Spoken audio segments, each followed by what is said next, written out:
Isang dramatikong pagbubukas, isang tunay na kwento na yumanig sa Batangas. Ang Batangas ay muling ginulantang ng isang tunay na kwentong mahirap paniwalaan. Isang asawang may busilak na puso na nagnanais lamang tulungan ang kanyang misis na gumaling mula sa sakit na almoranas. Ngunit sino ang mag-aakala na mula sa isang maliit na silid operasyon, isisilang ang isang malaking lihim na iayanig sa buong buhay nila? Paanong ang isang asawang sumailalim lamang sa isang simpleng operasyon ay biglang magbubuntis sa sarili niyang doktor? Isang kwentong puno ng luha, galit at pagtataksil ang ating pakikinggan ngayong gabi. Huwag palampasin ni isang segundo dahil ang katapusan ng kwentong ito ay magpapaisip sa inyo ng malalim tungkol sa salitang tiwala. Bago tayo magsimula, huwag kalimutang pindutin ang subscribe button at i-activate ang bell upang hindi ninyo mapalampas ang mga tunay na kwentong pumupukao sa puso mula sa amin. At isulat sa comment section kung nasaan kayo at ano ang inyong ginagawa habang pinapanood ang video na ito. Ang hangin mula sa Verde Island Passage ay marahang humihihip sa Nasugbu sa pagsisimula ng tag-araw noong Hunyo 2022. Ang amoy ng alat ng dagat, ng mga basang lambat, at ang tinig ng matatandang mangingisda na nagtatawagan ay nagsasama-sama sa isang pamilyar na himig para sa baybaying bayan na iyon. Sa isang maliit na bahay na yari sa kahoy sa dulo ng isang eskinita, patungo sa dalampasigan, si Mateo Reyes ay nakaupong tulala sa isang silyang yanto.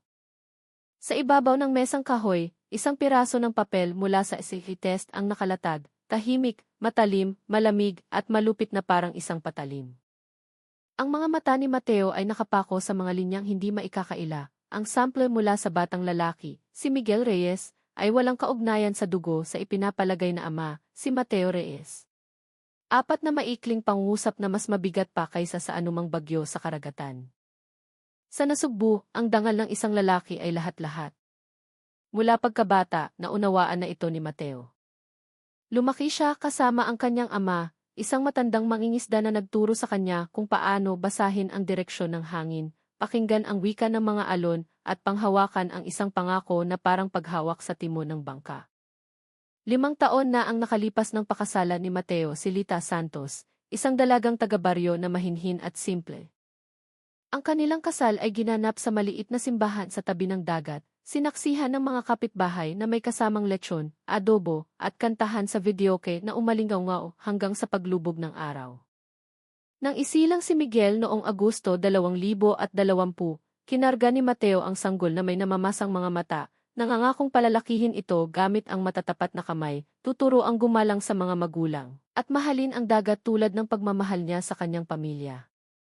Ngunit ngayon, lahat ng pangakong iyon ay tila gumuho.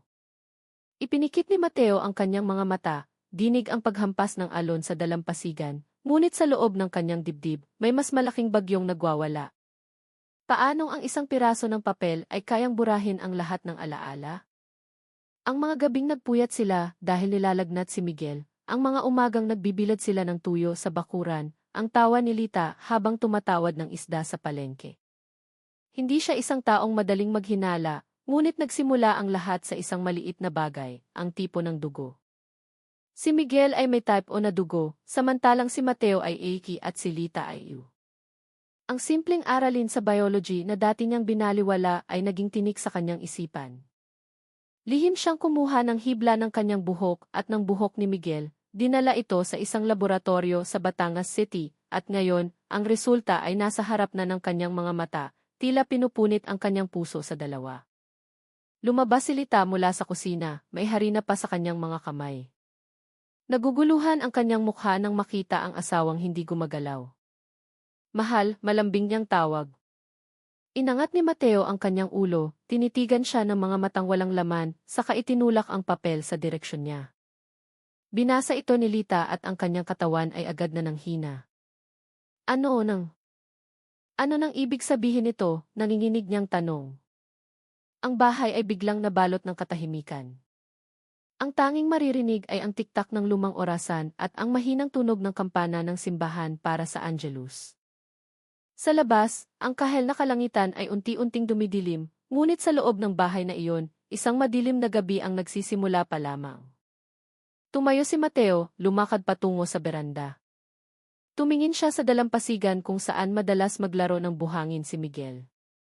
Ang bata ay natutulog na ngayon sa kanilang silid, yakap ang isang teddy bear na tinahi ng kamay ng kanyang ina. Alam ni Mateo na walang kasalanan ang bata. Ano man ang nangyari, dugo man niya o hindi, si Miguel ay mananatiling anak niya. Ngunit paano ang katotohanan? Ang katotohanan ay parang isang espadang may dalawang talim. Ang isang panig ay pumuputol sa dangal, ang kabilang panig ay sumusugat sa pag-ibig.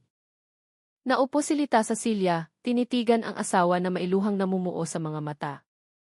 Mahal, hindi kita kailanman pinagtaksilan, sabi niya ng pabulong. Ang kanyang boses ay nanginginig ngunit tapat. At saka siya nagsimulang magkwento, ang kanyang boses ay marahan, halos isang bulong na lamang. 2 taon na ang nakalipas, noong kapapanganak ko pa lang, nagkaroon ako ng almoranas. Pumunta ako sa klinika ng mabuting kalusugan, kung saan nagtatrabaho si Izzy. Ricardo Vargas. Sabi ng lahat, mabait siyang doktor, magalang at matalino. Sinabi niya na kailangan ko ng maliit na operasyon, pero ang nakapagtataka, iminungkahi niya ang total anesthesia, hindi lokal. Nag-alinlangan ako, pero kinumbinsi niya ako na ligtas daw iyon. Pagkatapos ng operasyon, sobrang nanghina ang katawan ko at parang may mali. Pero inisip ko na epekto lang iyon ng gamot. Pagkalipas ng 9 na buwan, isinilang si Miguel. Tinitigan ni Mateo ang kanyang asawa ng matagal. Sa kanyang mga mata, may halong galit, takot at pagkalito. Kung totoo ang kwentong iyon, nangangahulugang may isang bagay na napakadilim sa likod ng mga pader ng klinikang iyon. Hinawakan niya ang kamay ni Lita, ang sarili niyang kamay ay nanginginig.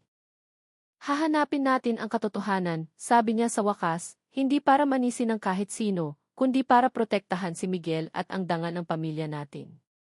Nang gabing iyon sa Nasugbu, ang hangin ay sandaling tumigil, na para bang nagpipigil din ng hininga. Sa laot, ang dagat ay patuloy na umaalulong, ngunit sa beranda ng maliit na bahay na iyon, may ibang alon na mas malakas, ang alon na magdadala sa kanila sa paghahanap ng pinakamapait na katotohanan sa kanilang buhay. Ang gabi sa Nasugbu ay dahan-dahang bumagsak. Ang mga ilaw ng mga bangka ng mangingisda ay kumikislap sa malayo, parang mga bituing na bitag sa ibabaw ng tubig. Sa bahay ni Mateo Reyes, ang malamlam na ilaw mula sa lampara ay hindi sapat upang itaboy ang mabigat na anino sa puso ng mag-asawa. Si Lita ay nakaupo sa sahig, hawak ang isang rosaryong gawa sa kahoy na bigay ng kanyang ina.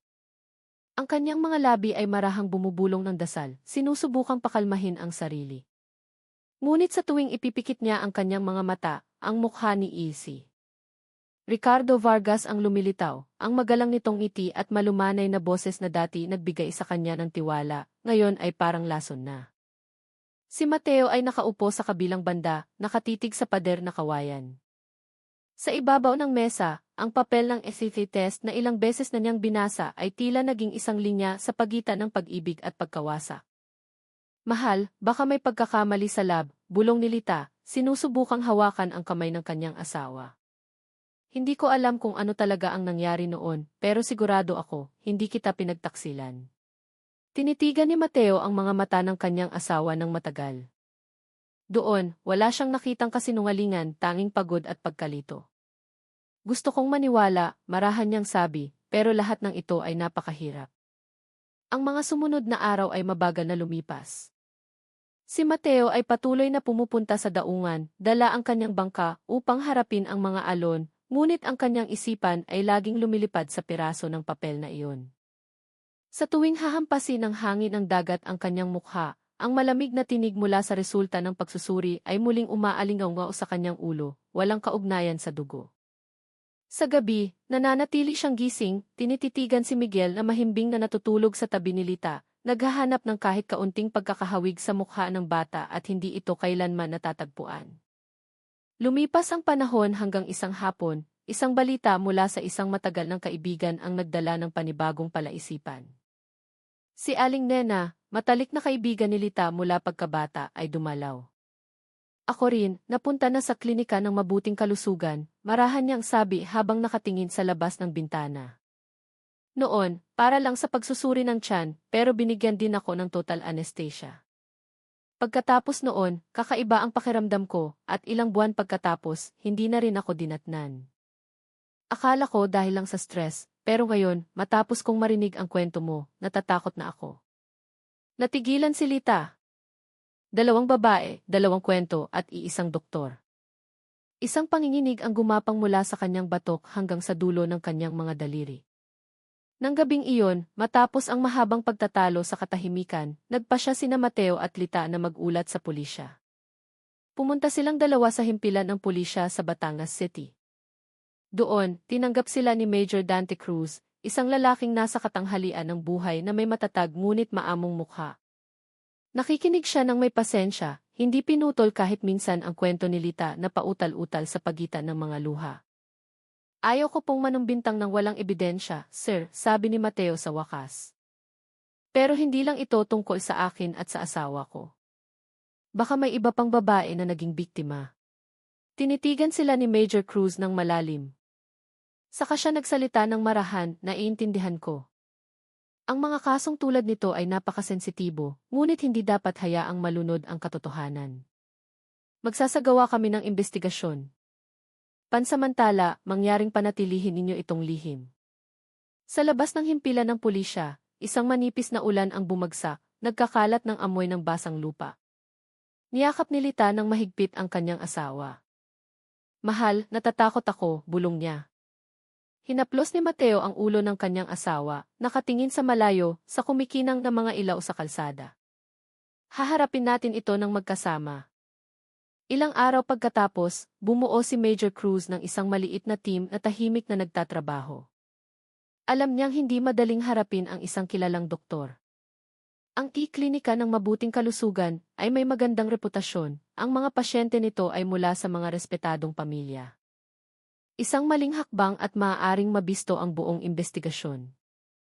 Tinawagan ni Major Cruz si Genji. Rina, isang dating nurse sa klinika na isang taon nang tumigil sa pagtatrabaho. Nagkita sila sa isang maliit na kapihan malapit sa istasyon. Mukhang kinakabahan si Genji. Rina, ngunit matapos siyang kumbinsihin ni Major Cruz, inilabas niya ang kanyang lumang notebook mula sa isang sira-sirang bag. Lagi kong nararamdaman na may mali, pabulong niyang sabi. Si Ilchi Vargas ay madalas humiling ng total anesthesia para sa maliliit na operasyon. Matagal siya sa loob ng silid operasyon kahit isa lang ang pasyente. Naisulat ko ang mga oras na iyon. Binuksan ni Major Cruz ang notebook. Sa bawat pahina, may mga tala ng oras ng operasyon at maikling komento. Masyadong matagal ang anesthesia TOT pasyente ay sobrang nanghihina paglabas. Ang mga talang iyon ang naging unang tunay na sinulid ng ebidensya. Kasabay nito, isang lokal na mamamahayag na nagngangalang Mang Tonyo ang lumapit sa kanya. Maputi na ang kanyang buhok, paos ang boses, ngunit matatag. Nakarinig ako ng mga bulong-bulungan mula sa daungan, sabi niya. Maraming babae ang nahihiyang magsalita. Matutulungan ko kayong mangolekta ng kanilang mga testimonya. Tinitigan ni Major Cruz ang lalaki ng matagal, saka tumango. Sige, pero mag-ingat ka. Hindi lang ito balita. Maaari nitong yugyugin ang tiwala ng komunidad. Nang gabing iyon, matapos umalis ang lahat ng saksi, tumayo si Major Cruz sa balkonahe ng himpilan ng pulisya, nakatingin sa maitim na dagat sa malayo. Ang mga alon ay walang tigil na gumugulong, na tila sumasalamin sa parehong pagkabalisa sa kanyang dibdib. Kung totoo ito, marahan niyang sabi, kahit ang dagat ay mahihiya. Sa maliit na bahay sa Nasugbu, naghihintay sina Mateo at Lita sa gitna ng pangamba. Si Miguel ay tumatakbo pa rin sa bakuran, tumatawa ng walang inaalala. Ang munting tawa na iyon ay parang isang paalala na sa likod ng ngiti ng mga bata, madalas na nakatago ang mga sugat na hindi pa nagkakaroon ng pagkakataong gumaling. Tiningnan ni Mateo ang kanyang asawa at huminga ng malalim. Sa loob ng kanyang puso, ang pagnanais na maghiganti ay unti-unting napalitan ng pagnanais na maghanap ng katarungan. Alam niyang simula ng gabing iyon, ang kanilang buhay ay hindi na kailanman magiging pareho. Ang kalangitan sa Nasugbu ay kumukupa sa silangan nang dumating si Major Dante Cruz sa kanyang opisina, mas maaga kaysa karaniwan. Ang mamasa-masang hangin at ang amoy ng matapang na kapeng barako mula sa tasa sa kanyang mesa ang tanging nagbibigay ng init sa malamig na silid. Sa puting pisara sa harap niya, isinulat niya ang 3 malalaking pangalan, Klinika ng Mabuting Kalusugan, GC. Ricardo Vargas, 2019 tandang bawas 2020. Sa ilalim, nagdagdag siya ng isang maliit na pangungusap, hanapin ang katotohanan, hindi para maghiganti, kundi para magpagaling. Matagal niyang tinitigan ang mga salitang iyon. Ang kasong ito ay hindi lamang tungkol sa batas, kundi tungkol din sa pagtataksil sa tiwala ng tao. Tinawag niya ang dalawa sa kanyang mga tauhan, sina Inspector Dennis at Sergeant Maya. Hindi tayo maaaring kumilos ng hayagan, mariin niyang sabi. May mga koneksyon si Ilse Vargas. Kung malaman niyang iniimbestigahan natin siya, lahat ng ebidensya ay maaaring mawala. Magsisimula tayo sa datos ng mga pasyente, sir, tanong ni Dennis. Tumango si Major Cruz. Hanapin ninyo ang lahat ng pumunta sa klinikang iyon sa nakalipas na 3 taon, mga babaeng dumating para sa maliliit na pamamaraan, ngunit nanganak pagkatapos ng 9 o 10 buwan. Samantala, si Genji Rina ay lihim na tumutulong mula sa kanyang bahay. Kinopya niya muli ang kanyang mga lumang tala sa isang bagong papel, para kung sakaling may maghanap sa orihinal na aklat. Bawat gabi, naupo siya sa kusina habang minamarkahan ang mga petsa at pangalan ng mga pasyenteng naaalala niya. Ang tunog ng mga kuliglig sa labas ng bintana ay nagpadagdag sa tensyon. Kung totoo lahat ng ito, bulong niya, gaano karaming babae na ang napinsala nang hindi nila nalalaman? Ilang araw pagkatapos, nagsimulang kumilos ang team ni Major Cruz. Nagpanggap sina Dennis at Maya bilang mga opisyal ng estadistika ng kalusugan, humihingi ng datos ng mga pagbisita ng pasyente mula sa lokal na tanggapan. In-access din nila ang mga talaan ng kapanganakan sa Civil Registry. Libu-libong pangalan at petsa ng kapanganakan ang lumitaw sa screen ng computer, parang isang karagatan ng datos na walang katapusan. Ngunit alam ni Major Cruz na ang katotohanan ay madalas na nagtatago sa mga bagay na tila simple. Patuloy niyang itinulak ang kanyang team na magtrabaho ng mahinahon at maingat. Ilang gabi pagkatapos, nagsimulang magpakita ng kakaibang pattern ang datos. Nakatanggap si Major Cruz ng tawag mula kay Dennis.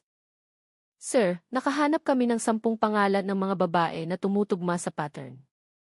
Lahat sila ay pumunta sa klinika sa pagitan ng 2019 at 2021 at lahat sila ay nanganak sa loob ng 9 hanggang 10 buwan pagkatapos. Natahimik si Major Cruz. Mayroon ba sa kanila na nakakaalam o nagulat na? Wala po, sir.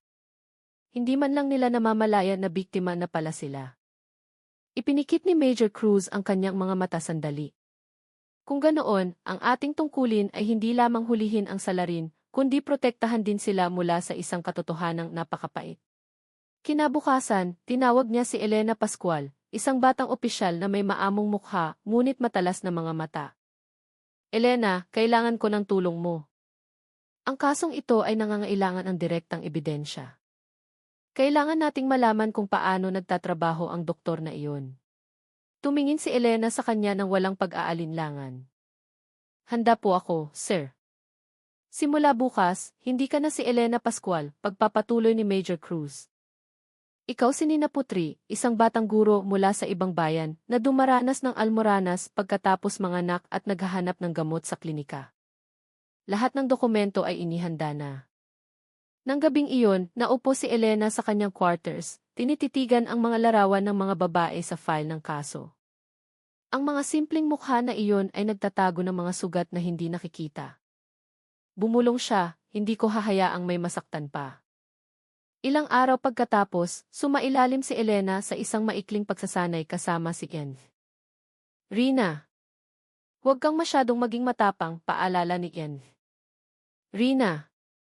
Gusto ni Ilse Vargas ang mga pasyenteng mukhang kinakabahan. Iyon ang nagbibigay sa kanya ng pakiramdam ng kapangyarihan. Ngumiti si Elena ng bahagya.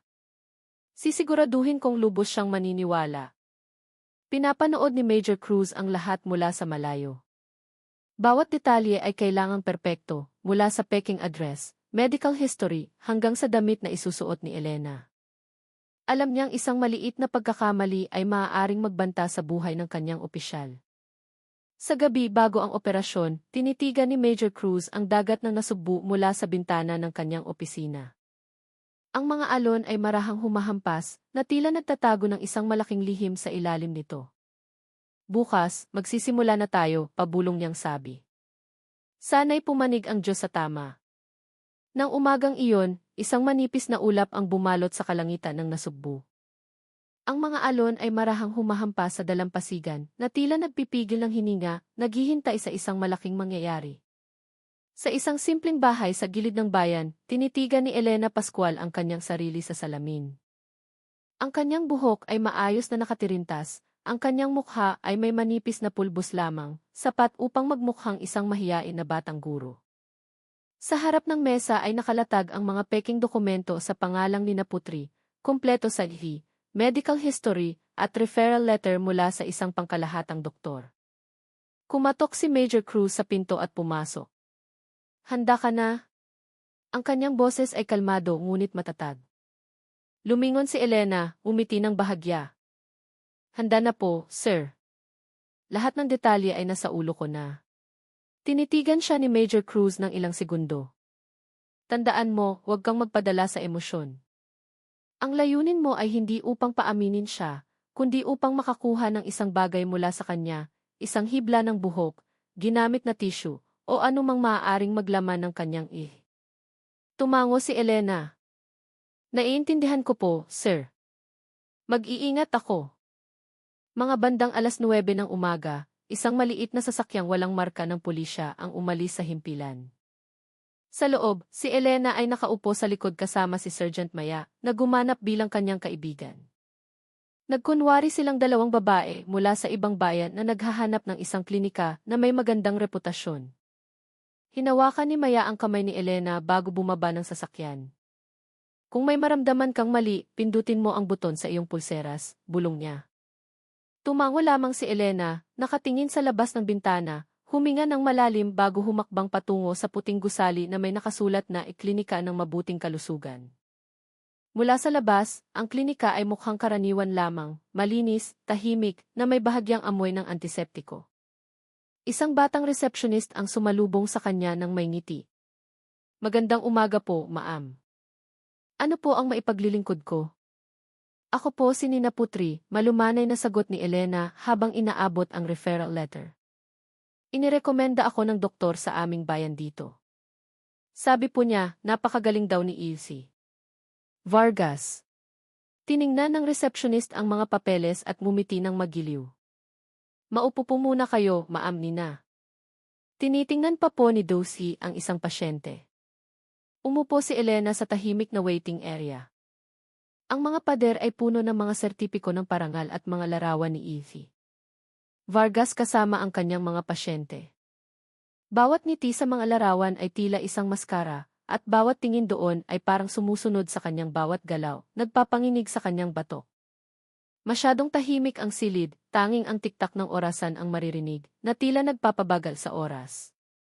Ilang minuto pagkatapos, isang babaeng nasa katanghalian ng buhay ang lumabas mula sa consultation room. Maputla ang kanyang mukha, pajuwang-giwang ang kanyang lakad. Yumuko si Elena, nagkunwaring hindi napapansin, ngunit sa kanyang isipan, itinala niya, hindi ito ang mukha ng isang taong sumailalim lamang sa isang simpleng pagsusuri. Ma'am Nina. Isang malambot ngunit may otoridad na boses ang narinig mula sa pinto. Lumingon si Elena. Doon nakatayo si Ilse Ricardo Vargas, suot ang malinis na puting Amerikana, may magalang na ngiti at manipis na salamin na sumasalamin sa liwanag. Tuloy po kayo, magiliw niyang sabi. Tumayo si Elena, bahagyang yumuko, saka pumasok sa silid na mukhang maayos at mabango. Sa isang sulok, ang mga kagamitang medikal ay maayos na nakasalansan. Sa mesa, isang tasa ng mainit na tsaa ang umuusok pa. Ang amoy ng sampagita ay malumanay, ngunit sa hindi malamang dahilan, naninikip ang dibdib ni Elena. So, ano po ang inyong karamdaman, ma'am Nina? Ang boses ng doktor ay malambing, halos parang isang ama na nagtatanong sa kanyang anak. Hinawakan ni Elena ang dulo ng kanyang blusa, nahihiyang yumuko. Pagkatapos ko pong manganak 2 taon na ang nakalipas, madalas po akong makaramdam ng sakit, lalo na kapag matagal nakaupo. Iminungkahi po ng kaibigan ko ang isang maliit na operasyon. Ah, ganoon ba, sabi ni Ilse Vargas habang may isinusulat. Karaniwan ang mga kasong tulad niyan. Huwag kang mag-alala. Pero gusto kong suriin muna para matiyak ang kalubhaan. Sang-ayon ka ba? Tumango si Elena. Kung kailangan po ng operasyon, gising po ba ako, Doc? Ngumiti si EUC. Vargas nang nagpapakalma. Karaniwan akong gumagamit ng total anesthesia para mas komportable ang pasyente. Wala kang mararamdaman. Nagkunwaring nag-aalinlangan si Elena.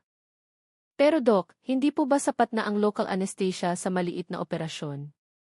Sa teorya, pwede, mabilis niyang sagot.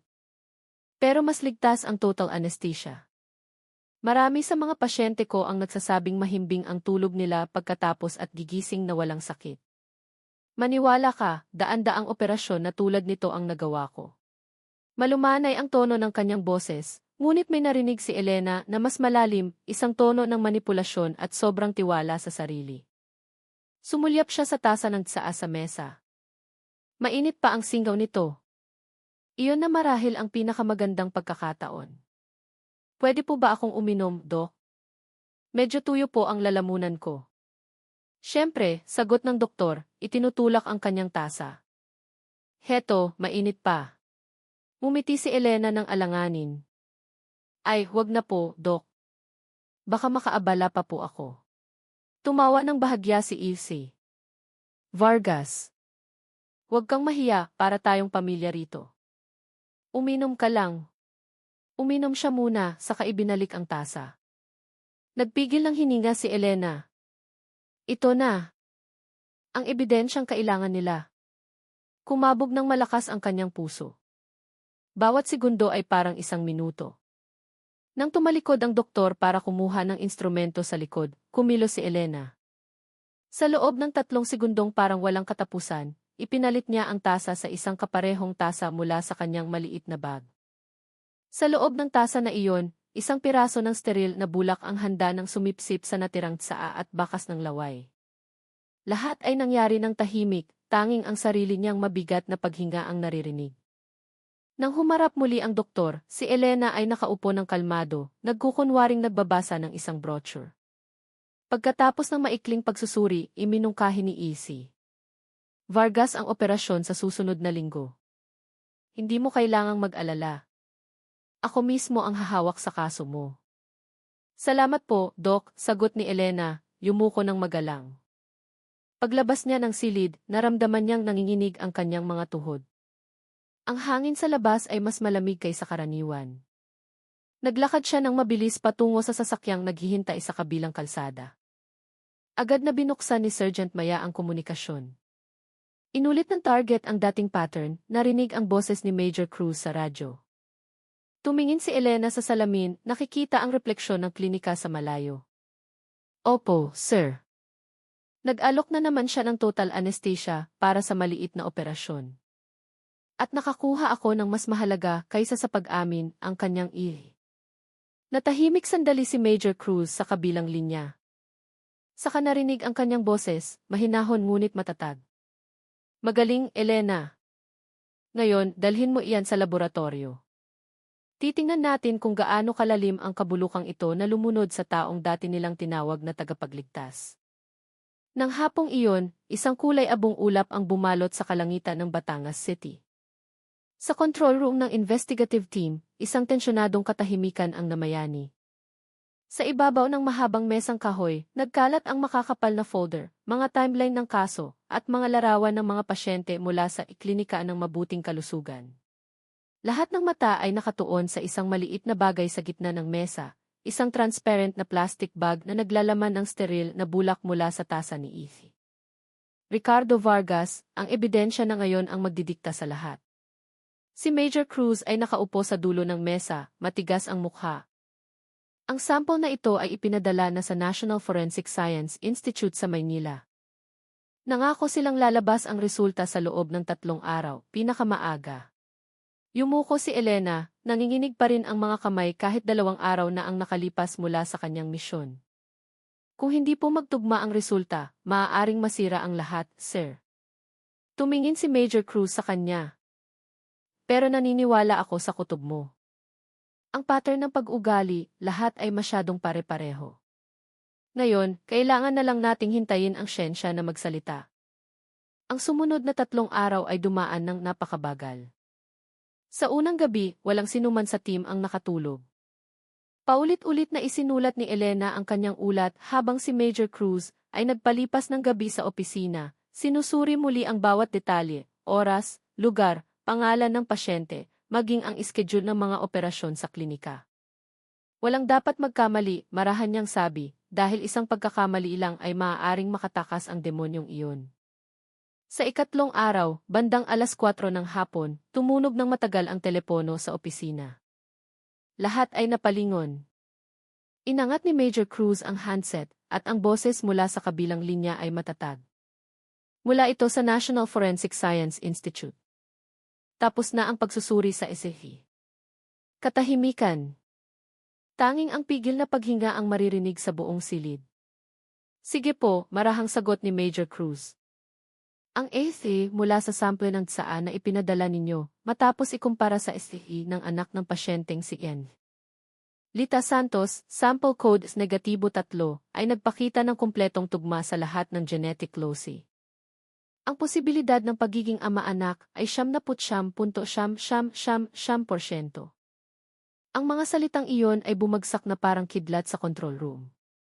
Tila nagyelo ang silid. Lahat ay nagkatinginan ng walang salita, na para bang huminto ang pag-ikot ng mundo. Tinakpan ni Elena ang kanyang bibig, nanlalaki ang mga mata, habang si Sergeant Maya ay tumingin kay Major Cruz ng may takot. Hindi agad nagsalita si Major Cruz. Ipinikit niya ang kanyang mga mata, huminga ng malalim, saka bumulong, so totoo nga. Siya nga ang biological father ng bata. Ilang segundo pagkatapos, sumabog ang silid sa mga bulungan at galit na ungol. Hayop siya. Ginahasa niya ang mga pasyente niya. Gaano pa karami ang biktima na hindi pa natin alam? Itinaas ni Major Cruz ang kanyang kamay upang pakalmahin ang lahat. Kalma. Simula pa lang ito. Ngayon, mayroon na tayong siyentipikong ebidensya, hindi na hula-hula. Ngunit hindi tayo dapat magpadalos-dalos. Kailangan nating tiyakin kung ito ay isang kaso lang o sistematiko. Lumakad siya patungo sa malaking pisara sa dingding kung saan nakadikit ang lahat ng datos ng pasyente. 11 pangalan ng babae ang nakahanay, lahat ay pumunta sa klinika para sa maliliit na pamamaraan at nanganak 9 na buwan pagkatapos. Kung tama ang pattern na ito, maaaring maihigit sa 10 biktima. Baka 20 o higit pa. Tinitigan ni Major Cruz ang kanyang team, ang kanyang boses ay mabigat ngunit matatag. Simula ngayong gabi, gagawin natin ang komprehensibong pagkolekta ng data. Gusto ko ang lahat ng talaan ng pasyente sa nakalipas na 3 taon mula sa klinika ng mabuting kalusugan. Itutugma natin ito sa datos ng kapanganakan mula sa civil registry. Hanapin ang pattern, hanapin ang koneksyon sa oras. Bawat petsa, bawat pangalan ay maaaring maging susi. Nang gabing iyon, ang headquarters ng mga investigador ay naging parang isang pugad ng mga bubuyog. Dose-dose ng laptop ang nakabukas, ang mga screen ay puno ng mga talahanayan at timeline. Si Elena, kahit pagod pa, ay tumulong sa pagsusuri ng listahan ng mga pasyente. Sa tuwing makakahanap siya ng pangalan ng babaeng nanganak ilang sandali matapos ang pagbisita sa klinika, minamarkahan niya ito ng pulang highlighter. 2:00 ng madaling araw, sumigaw si Maya. Sir, tingnan ninyo ito. Sa screen, lumitaw ang isang serye ng datos, 11 magkakaibang kaso, lahat ay maihalos magkaparehong pattern ng oras, maliit na operasyon, total anesthesia, at kapanganakan mga 9 na buwan pagkatapos. Matagal na tinitigan ni Major Cruz ang screen, nanigas ang kanyang mga labi. Hindi ito nagkataon lang. Ito ay sistema. Dahan-dahan niyang isinara ang laptop, saka tumingin kay Elena. Alam mo na ang ibig sabihin nito, di ba? Napalunok si Elena. Hindi na po tayo humahabol sa iisang kaso, sir. Hinaharap natin ang isang mga ngasong nakasuot ng puting Amerikana. Tumango si Major Cruz, ang tono ng kanyang boses ay mabigat. Tama.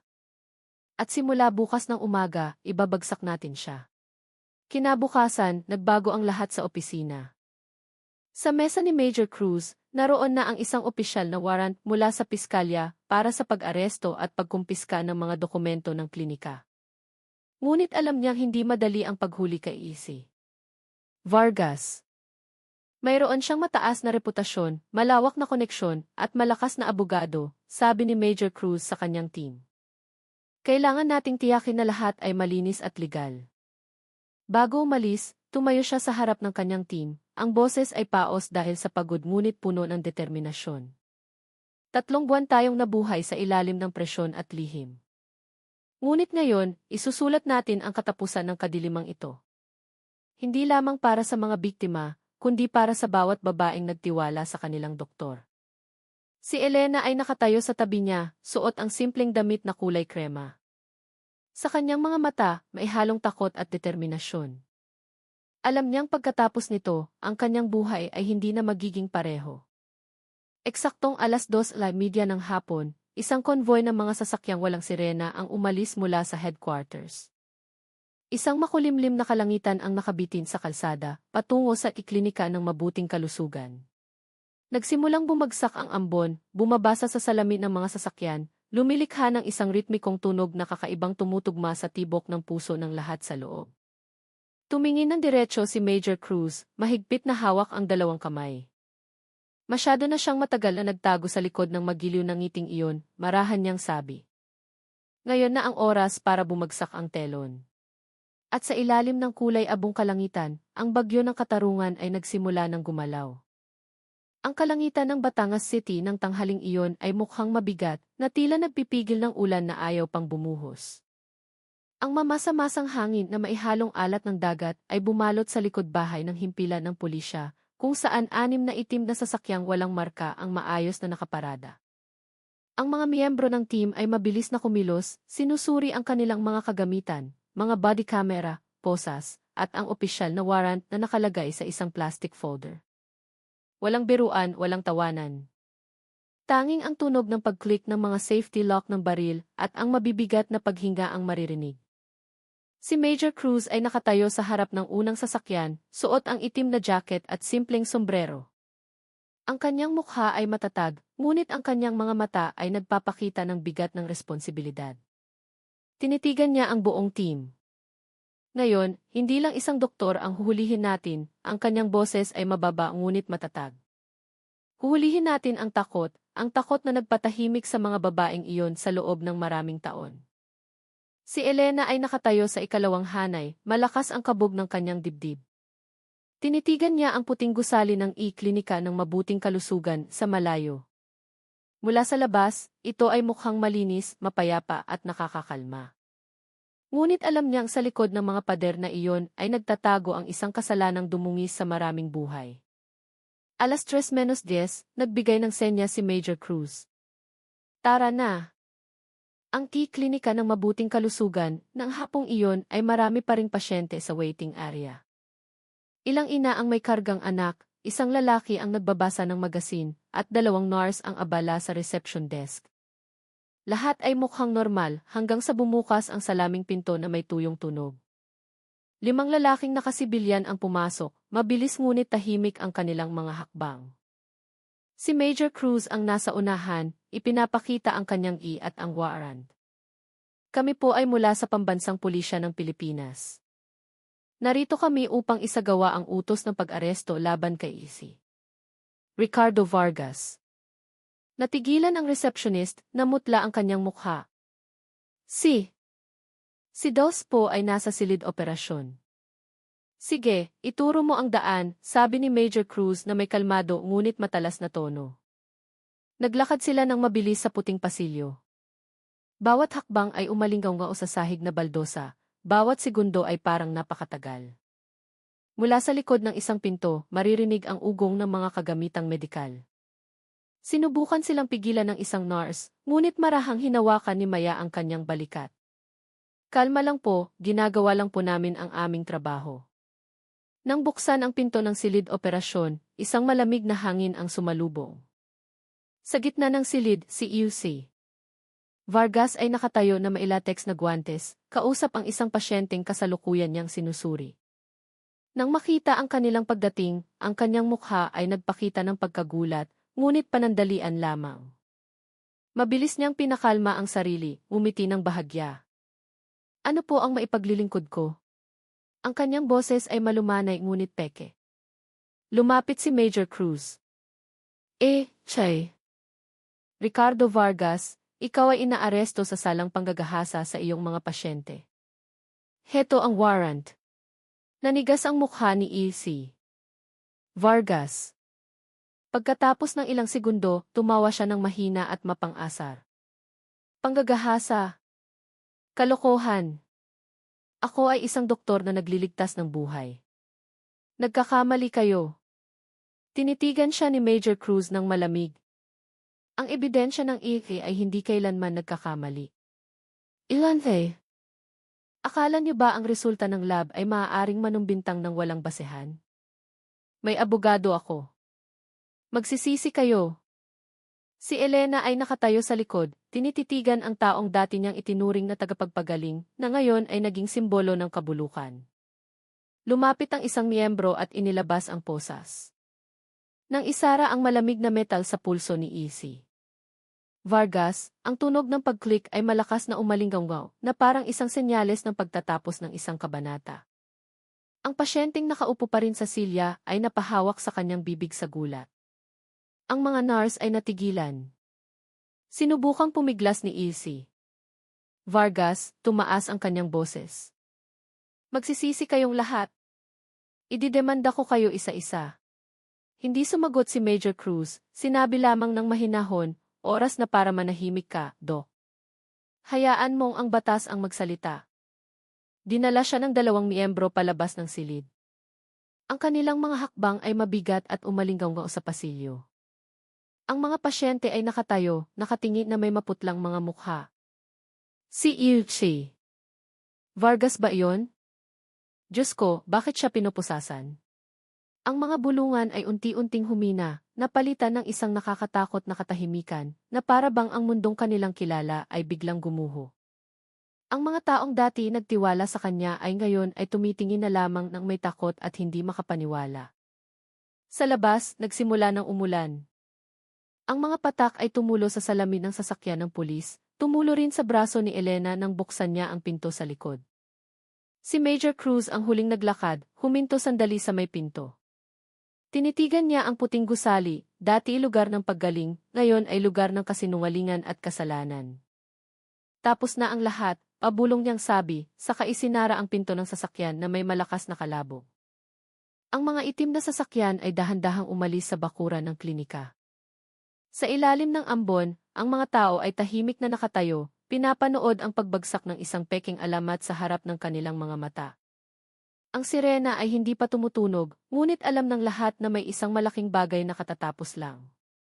Nang gabi, sa silid ng investigasyon, tahimik na nakaupo si Major Cruz, tinititigan ang mga bunto ng papeles, larawan, resulta ng AI, at testimonya ng mga biktima na nakakalat sa mesa. Sa labas, ang ulan ay patuloy na tumutulo sa bintana. Pumasok si Elena dala ang 2 tasa ng mainit na kape. Sir, lahat ng pasyenteng nakalista ay nasabihan na. Ilan ay handang magbigay ng testimonya? Tumango si Major Cruz. Mabuti. Pero simula pa lang ito. Ang mas mahirap pagkatapos nito ay ang paghilumin ang mga sugat na hindi nakikita. Umupo si Elena sa tapat niya, matagal na natahimik bago bumulong, Sir, noong nakita ko siyang pinupusasan, parang gumaan ang bigat na dala-dala ko ng ilang linggo. Pero ewan ko bakit, gusto ko na lang umiyak. Tinitigan siya ni Major Cruz ng malumanay. Dahil tao ka pa rin, Elena. Ang mabubuting tao ay hindi kailanman tunay na nagiging masaya sa pagkakita sa kasamaan. Kahit na ang kasamaang iyon ay bumagsak. Lalong lumakas ang ulan sa labas, at sa tahimik na silid na iyon, alam ni Major Cruz na ang kanilang laban ay hindi pa tapos. Ang gabing iyon ay simula pa lamang ng isang mahabang labanan sa korte na naghihintay. 3 buwan na ang lumipas mula nang arestuhin si E.C. Ricardo Vargas. Ang Batangas City ay mukhang kalmado sa ibabaw, ngunit sa ilalim nito, mayroon pa ring maliliit na alon na hindi tumitigil. Ang kaso ay naging pambansang usapan. Sa mga kapihan, sa mga paaralan, sa mga opisina, lahat ay pinag-uusapan ito. Mayroong nagagalit, mayroong hindi makapaniwala, at mayroon pa ring tumatangging tanggapin ang katotohanan na ang doktor na tinawag nilang tagapagligtas ay may itinatagong madilim na bahagi na hindi sukat akalain. Nang umagang iyon, mahigpit ang seguridad sa Batangas City Hall of Justice. Mula pa madaling araw, nagkukumpulan na ang mga mamamahayag at mamamayan sa harap ng gate, naghihintay sa tinatawag na paglilitis ng kasaysayan. Ngunit ang pinto ng pangunahing korte ay sarado. Ang paglilitis ay isinagawa ng pribado upang protektahan ang pagkakakilanlan ng mga biktima. Sa loob ng korte, ang malamig na hangin ay maihalong tensyon. Ang ilaw ng fluorescent ay nagbibigay ng maputlang liwanag sa mga dingding. Sa silya ng akusado, si Eufy Vargas ay nakaupo ng tuwid ang ulo, suot ang kulay abong damit ng bilanggo.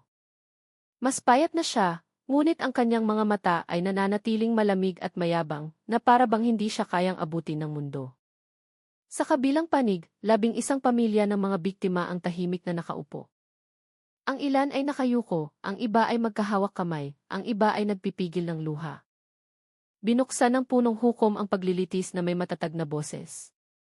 Ang paglilitis sa kasong kriminal laban sa akusadong si Eufy Ricardo Vargas, sa mga kasong paulit-ulit na panggagahasa sa kanyang mga pasyente, ay idinedeklarang bukas. Ang boses na iyon ay umalinggaw sa buong silid. Lahat ng mata ay nakatuon sa isang tao, ang lalaking dating tinawag na Doktor na Anghel. Tumayo ang taga-usig, binuksan ang mga papeles, at binasa ang sakdal.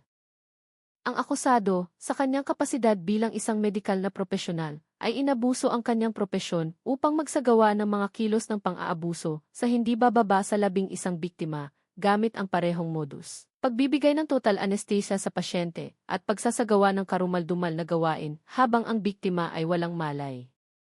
Ang resulta ng pagsusuri ng Eufy ay nagpapatunay ng biolohikal na ugnayan sa pagitan ng akusado at ng anak ng isa sa mga biktima na may 79.7% na katugmaan. Bawat pangungusap ay parang isang patalim na tumatago sa hangin. Mga pigil na hikbi ang narinig mula sa hanay ng mga pamilya ng biktima. Ang ilan sa kanila ay yumuko, hindi kayang tumingin sa unahan. Si Eufy Vargas ay umiti lamang ng bahagya, na parang nakikinig sa isang magaan na biro. Paminsan-minsan, ang kanyang tingin ay napupunta sa hukom, minsan naman kay Elena na nakaupo sa likod bilang saksi sa kanyang undercover operation. Ang tinging iyon ay nagpanginig kay Elena. Alam niyang walang takot doon, tanging isang maling pagmamalaki. Nang dumating ang oras ng depensa, tumayo ang abogado at nagsalita ng walang emosyon. Kagalang-galang na hukom, ang aming kliyente ay isang doktor na may magandang reputasyon. Walang nakasaksi sa mismong pagkilos. Lahat ay batay lamang sa resulta ng FAA na maaaring minanipula. Tinitigan ng hukom ang akusado. Nais bang magsalita ng akusado bago suspindihin ang paglilitis? Tumango si Eufy Vargas. Gusto kong magsalita. Dahan-dahan siyang tumayo, inayos ang kanyang paghinga. Hindi ko kailanman ginahasa ang sinuman, sabi niya ng mahina ngunit may katiyakan. Tinulungan ko lang sila. Maraming pasyente ang dumating na desperado, na may mga asawang baog, nabubuhay ng walang pag-asa. Binigyan ko sila ng bagong buhay. Biglang nag-ingay ang korte. Pinalo ng hukom ang kanyang martilyo. Katahimikan. Ngunit nagpatuloy si Eufy Vargas, tumaas ang kanyang boses. Mayroon akong malakas na lahi, matalino, malusog. Ang mga batang isinilang mula sa aking ginawa ay lumaking perpekto. Nagbigay lang ako ng buhay. Kasalanan ba ang magbigay ng buhay? Isang bigla ang katahimikan ang pumalit sa gulo. Namutla ang mga mukha. Isang asawa ng biktima ang tumayo at halos sumugod, ngunit pinigilan siya ng mga gwardiya. Ikinuyom ni Major Cruz ang kanyang kamao, nakatingin ng may pigil na galit. Tinitigan ng hukom si Eufy Vargas ng matagal. Tinatawag mong pagbibigay ng buhay, ngunit ninakaw mo ang dignidad, sinira mo ang tiwala. Ginamit mo ang isang banal na propesyon bilang kasangkapan para dumungis sa sangkatauhan. Ngumiti lamang si Eufy Vargas ng bahagya. Ginawa ko lang kung ano ang sa tingin ko'y tama. Itinaas ng taga-usig ang mga papeles. Kagalang-galang na hukom, ang pahayag na iyon ay sapat na upang patunayan na ang akusado ay walang pagsisisi. Hinihiling namin ang pinakamataas na parusa. Yumuko ang hukom, may isinulat, sa kapinalo ang mesa. Suspendido ang paglilitis ng 1 oras para sa deliberasyon. 1 oras pagkatapos, muling napuno ang korte. Mas mabigat ang hangin. Tinitigan ni Major Cruz ang kanyang relo, halos alas 5 na ng hapon. Umakyat ang hukom sa kanyang pwesto, binuksan ang hatol. Matapos isaalang-alang ang mga ebidensya, mga saksi, at ang pag-amin ng akusado, napagpasyahan ng korte na si Ifi. Ricardo Vargas ay napatunayang nagkasala ng walang pag-aalinlangan sa mga kasong paulit-ulit na panggagahasa na may pemberasyon dahil sa pag-abuso sa propesyon. Katahimikan. Dahil dito, hinahatulan ng kapulungan ang akusado ng habambuhay na pagkakakulong. 3 beses pinalo ang martilyo. Tok! Tok! Tok! Ilang biktima ang biglang napaiyak. Ipinikit ni Major Cruz ang kanyang mga mata, huminga ng malalim. Yumuko si Elena, tumulo ang kanyang luha. Si Ilchi Vargas ay nanatiling tahimik, walang ekspresyon. Habang dinadala palabas, lumingon siya kay Major Cruz. Akala niyo nanalo kayo? Hindi niyo alam kung ano ang nasimulan ko. Hindi sumagot si Major Cruz. Alam niyang maaaring mahuli ang krimen, ngunit ang mga sugat na iniiwan nito ay mangangailangan ng mahabang panahon upang maghilom. Ilang tao ang marahang nagbuni, ngunit karamihan ay tahimik lamang. Dahil alam nila, walang panalo sa isang trahedyang tulad nito. Sa labas ng korte, nagsimula ng umulan, mahina ngunit malamig. Kumuha ng mga larawan ang mga mamamahayag, nagkukumpulan ang mga tao, habang si Major Cruz ay nakatayo sa ilalim ng itim na payong, nakatingin sa tarangkahan ng bilangguan. Mabagal nga ang katarungan, marahan niyang sabi, pero hindi ito kailanman tumitigil. Si Elena ay nakatayo sa tabi niya, nakatingin sa kulay abong kalangitan. At minsan, pabulong niyang sabi, ang mga luha ng biktima ang siyang nagiging daan nito. Tinitigan siya ni Major Cruz at marahang tumango. Elena. Ngayong gabi, sa wakas ay nagsalita na ang katarungan. Pero para sa atin, hindi pa tapos ang tungkulin. Ang mga sugat sa puso ng mga biktima ay naghihintay pa ring maghilom. Ilang linggo matapos ang hatol na habambuhay na pagkakakulong kay Isi Ricardo Vargas, ang buhay sa Batangas ay dahan-dahang bumalik sa normal. Ngunit sa likod ng tahimik na anyo ng lungsod, mayroon pa ring malalim na sugat, isang sugat na hindi kayang pagalingin ng panahon.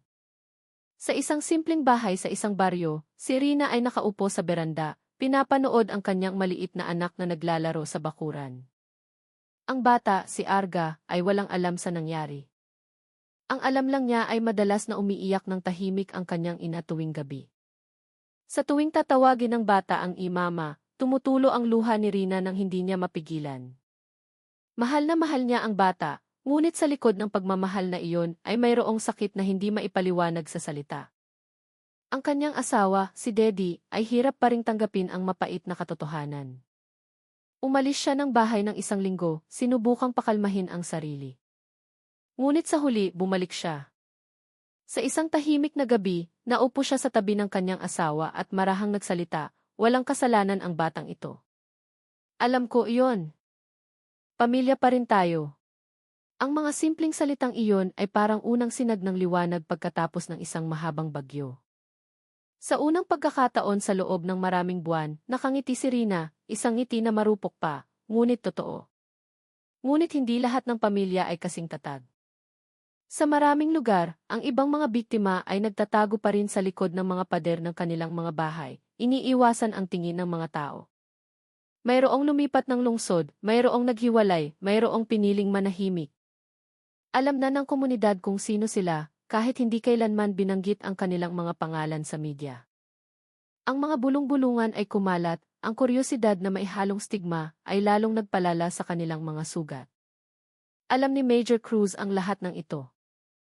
Hindi niya maiwasang isipin ang mga mukha na nakita niya sa silid ng interogasyon.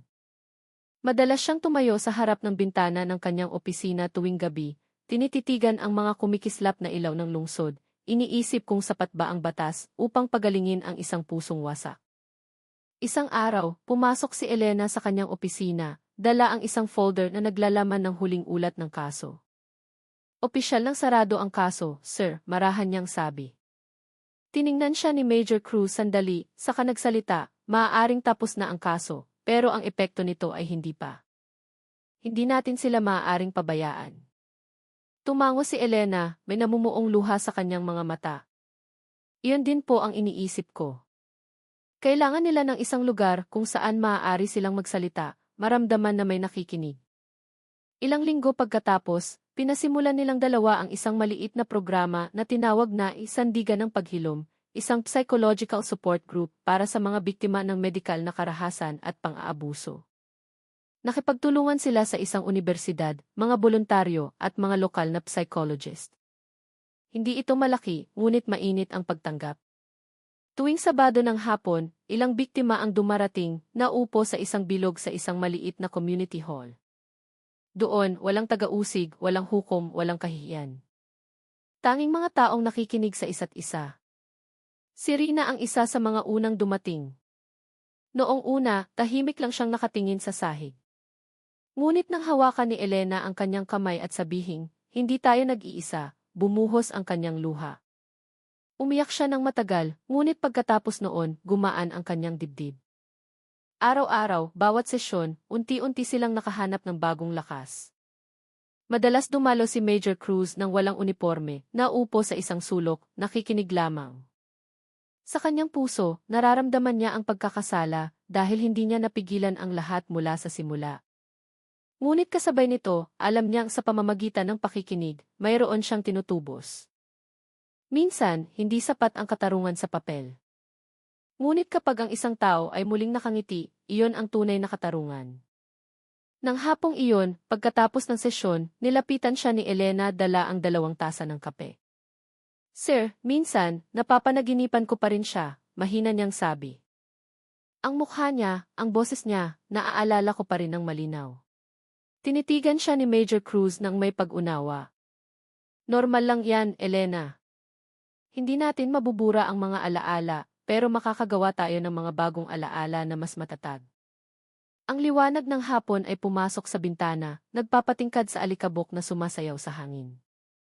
Ang paligid ay tahimik ngunit payapa. Sa labas, ang tawanan ng mga bata sa kalapit na parke ay bumasag sa katahimikan. Lumabas si Rina mula sa silid, hawak ang kamay ni Arga na kararating lang para sunduin siya. Tiningnan niya sina Elena at Major Cruz, saka ngumiti. Salamat po, sabi niya. Ang ngiting iyon ay simple ngunit puno ng kahulugan, isang tanda na ang buhay, kahit basag, ay maaari pa ring buuin muli. Pinanood sila ni Major Cruz na umalis, saka tumingin sa papalubog na araw na nagiging kahel. Marahil, marahan niyang sabi, ang tunay na katarungan ay hindi lamang ang pagpaparusa sa salarin, kundi ang pagtiyak na ang biktima ay muling makakatayo. Tumango si Elena. At hanggat may mga taong tulad natin na handang makinig, marahil ay may pag-asa pa ang mundo. Lumubog ang araw sa kanluran, nag-iwan ng gintong liwanag sa kalangitan ng Batangas. Ang lungsod ay dahan-dahang nalunod sa gabi, ngunit sa puso ng mga taong minsang nawasak, isang bagong kislap ng liwanag ang nagsimulang sumibol, isang liwanag na isinilang mula sa katapangan, pagmamahal, at pag-asang magsimula muli. Ang panahon ay patuloy na lilipas, ngunit para sa kanila, ang paghilom ay isang mahabang paglalakbay na kasisimula pa lamang. 3 buwan matapos ang paglilitis at hatol kay Easy Vargas, muling binalot ng ulan ang Batangas City. Ang kalangitan ay kulay abo at ang mga ilaw sa kalsada ay sumasalamin sa mga basang lansangan. Sa maliit na opisina ng Sandigan ng Paghilom, nakaupo pa rin si Major Cruz sa lumang mesang kahoy, tinititigan ang isang larawan mula sa korte na nakasabit sa dingding, isang imahe na nagtala ng sandaling naigawad ang katarungan. Ngunit para kay Major Cruz, hindi pa talaga tapos ang kwento. Isang marahang katok ang narinig. Pumasok si Elena dala ang 2 tasa ng kape. Sir, nandito pa po pala kayo, malumanay niyang sabi, puno ng pag-aalala. Ngumiti si Major Cruz ng bahagya. Elena. Minsan, iniisip ko pa rin. Sa tuwing nakikita ko ang mga mukha ng mga anak ng biktima, nararamdaman kong hindi na dapat maulit ang ganitong uri ng kasamaan. Umupo si Elena sa tapat niya. Lalong lumakas ang ulan, lumilikha ng ritmikong tunog sa ero ng bubong. Ginawa na po natin ang lahat ng ating makakaya, sir, marahan niyang sabi. Ngayon, ang tungkulin natin ay hindi na hulihin ang salarin, kundi tiyakin na walang sinuman ang maglalakas loob na ulitin iyon. Tumango si Major Cruz, ngunit sa kanyang mga mata, mayroon pa ring hindi mapakali, isang pakiramdam na ang kadiliman ay hindi pa tuluyang naglaho. Ilang araw pagkatapos, nakatanggap ng tawag ang kisandigan ng paghilom, mula sa isang babaeng nagngangalang Sari, isang nurse sa isang pribadong klinika sa Lipa. Nanginginig ang kanyang boses. Major Cruz, kailangan po nating magkita. Mayroon po kayong dapat malaman. Nagkita sina Major Cruz at Elena sa isang maliit na kapihan. Mukhang kinakabahan si Sari, ang kanyang mga mata ay laging sumusulyap sa bintana, na para bang takot na may nagmamasid. Matapos matiyak na ligtas ang lugar, nagsimula siyang magsalita ng pabulong. Nagtrabaho po ako sa klinika na dating pag-aari ni Isi Vargas. Matapos siyang mahuli, nagsara iyon. Pero 3 buwan na ang nakalipas, may umupa ulit sa gusali. Ang pangalan ngayon ay Klinika ng Laging Malusog. Ang doktor doon ay ang dating assistant ni Isi Vargas. Nagkatinginan sina Major Cruz at Elena. Sigurado ka ba? Tumango si Sari ng may diin. Ang pangalan niya ay Isi Simon Acosta. Dati, madalas siyang tumulong sa mga maliliit na operasyon kasama si Isi Vargas. Ngayon, nagbukas siya ng sariling practice. Pero narinig ko siyang nagsalita sa ibang nurse, sabi niya, ang lumang pamamaraan ay pwede pa ring gamitin kung mag-iingat lang. Nanlamig ang dugo ni Major Cruz. May ebidensya ka ba? Binuksan ni Sari ang kanyang bag at nag-abot ng isang maliit na flash drive. Hindi ko po alam kung ano ang laman nito, pero ito po ang datos ng mga pasyente na nasave niya sa lumang computer ni Isi Vargas. Kinopya ko po ito ng palihim. Matapos umalis si Sari, matagal na hinawakan ni Major Cruz ang flash drive na parang maihawak na mabigat na pasanin. Sinabi ni Elena ng mahina, Sir, wag niyo pong sabihing ibig sabihin ito. Tumingin si Major Cruz sa malayo, ang kanyang boses ay matatag. Kung totoo na may nagpapatuloy sa kanyang ginagawa, ibig sabihin hindi pa tayo tapos, Elena. Hindi pa. Nang gabing iyon, sa headquarters ng Kisandigan ng Paghilom, binuksan ni Major Cruz ang computer at isa-isang binuksan ang mga file. Sa screen, lumitaw ang daan-daang pangalan ng pasyente. Karamihan ay normal, ngunit ang ilang file ay may markang kipribado. Lahat ay mga babaeng pasyente na may tala ng maliit na operasyon, katulad ng dating pattern. Huminga ng malalim si Major Cruz. Pareho ang pattern, bulong niya. Tumingin si Elena sa screen, nanigas ang kanyang mukha. Sir, ibig sabihin. Tinitigan siya ni Major Cruz, ang kanyang boses ay mabigat ngunit kalmado. Ibig sabihin, kailangan nating kumilos ulit. Pero sa pagkakataong ito, hindi lang tayo maghahanap ng ebidensya. Kailangan natin silang pigilan bago pa magkaroon ng bagong biktima. Sa labas, ang ulan ay patuloy na bumabagsak ng walang tigil. Isang kidlat ang gumuhit sa kanlurang kalangitan, nagliwanag sa mukha ni Major Cruz na mukhang matatag at pagod. Bumulong siya ng mahina, na halos para siyang nagsasalita sa sarili. Minsan, ang kasamaan ay hindi namamatay. Nagpapalit lang ito ng mukha at naghihintay ng tamang pagkakataon para bumalik. Hinawakan ni Elena ang kanyang kamay sa ibabaw ng mesa. Kung ganoon, sir, hindi rin tayo dapat tumigil. Tumingin si Major Cruz sa kanya, isang bahagyang ngiti ang sumilay sa kanyang mga labi. Hindi dapat mapagod ang katarungan, Elena. Ang gabing iyon ang naging simula ng isang bagong kabanata, habang ang anino ng nakaraan ay muling gumagalaw sa isang lungsod na kasisimula pa lamang matutong huminga ng payapa. At sa gitna ng tunog ng ulan, 2 tao ang tahimik na nakaupo, alam na ang kanilang pakikipaglaban sa kadiliman ay nagsisimula pa lamang muli. Ilang linggo matapos matuklasan ni Major Cruz ang flash drive mula kay Sari, humupa na ang ulan sa Batangas City. Ang mga ilaw ng hapon ay nagbibigay ng gintong sinag sa mga basang kalsada. Mula sa labas, ang klinika ng laging malusob ay mukhang isang ordinaryong lugar ng paggamot, puting pader, asul na sinboard, at mga poster tungkol sa kalusugan. Ngunit para kina Major Cruz at Elena, ang gusaling iyon ay isang anino ng nakaraan na hindi pa tuluyang naglalaho. Nakaupo sila sa loob ng isang itim na sasakyan na nakaparada sa tapat. Pinagmamasdan ni Major Cruz ang bawat taong lumalabas at pumapasok. Tingnan mo yon, marahan niyang sabi, itinuturo ang isang lalaking nakaputing Amerikana na kalalabas lang mula sa likurang silid. Siya siguro si UC Acosta. Kinuha ni Elena ang isang maliit na kamera mula sa kanyang bag. Mas bata siya kaysa kay UC Vargas, pero magkatulad ang kanilang mga mata, malamig at tila nanunuri. Tumango si Major Cruz. Ang mga taong tulad niya ay maaaring mas mapanganib dahil natuto sila sa pagkakamali ng iba. Sa nakalipas na mga araw, pinag-aralan nila ang laman ng flash drive. Ang pattern ay kahina-hinala. Ilang babaeng pasyente ang sumailalim sa maliliit na operasyon na may hindi pare-parehong dahilan. Ang ilan ay walang tala ng post-operation check-up. Mayroon ding mga file na nakalock gamit ang password. Tinawagan ni Major Cruz ang isang matagal ng kaibigan, si Dimas, isang AK forensics expert.